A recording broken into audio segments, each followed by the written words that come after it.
இந்த செடி பூச்சிகளை உயிரோட புடிச்சு திங்கிற செடி நம்ம சின்ன வயசுல படிச்சிருப்போம். இது அதை எப்படி செய்யுதுன்றத இப்போ உங்களுக்காக நாங்க செஞ்சே காட்ட போறோம். இந்த செடி பூச்சியை எப்படி பிடிக்குதுன்றத பாக்குறதுக்கு முன்னாடி பூச்சியை பிடிச்சி சாப்பிட்ற அளவுக்கு இந்த இலைகளுக்குள்ள அப்படி என்னதான் இருக்கு அப்படின்றத மேக்ரோ லென்ஸ் யூஸ் பண்ணி கிட்டத்துல போய் நம்ம பார்த்துருவோம். இந்த செடியோட 2 இலையோட முனையிலையும் இப்படி பெட்டல்ஸ் இருக்கும். இந்த பெட்டல்ஸோட முனையிலெல்லாம் நல்ல பற்கள் மாதிரியான அமைப்பு கோரமா பூச்சிகளோட வரவுக்காக வாயை திறந்து வச்சுக்கிட்டு காத்துக்கிட்டு இருக்கும். இதுக்கு உள்ள அந்த பெட்டல்ஸோட உள்பகுதியில பாத்தீங்கன்னா ஒவ்வொரு பெட்டல்லையும் 3 முடி போன்ற சின்ன அமைப்பு இருக்கும். அது பார்க்கறதுக்கு சின்ன முள்ளு மாதிரி இருக்கும். இந்த அமைப்பு தான் சென்சிட்டிவான பகுதி. இது மொத்தம் உள்ளுக்குள்ள 6 இருக்கும்.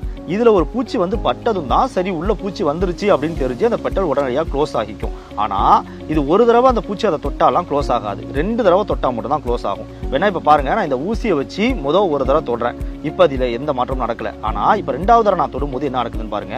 உடனே அந்த பெட்டல் முடிக்கும். தடவை ஒரு பூச்சி உள்ள வந்து அதை தொடும்போது இது ட்ரிகர் ஆயிடும், தயாராயிடும். இது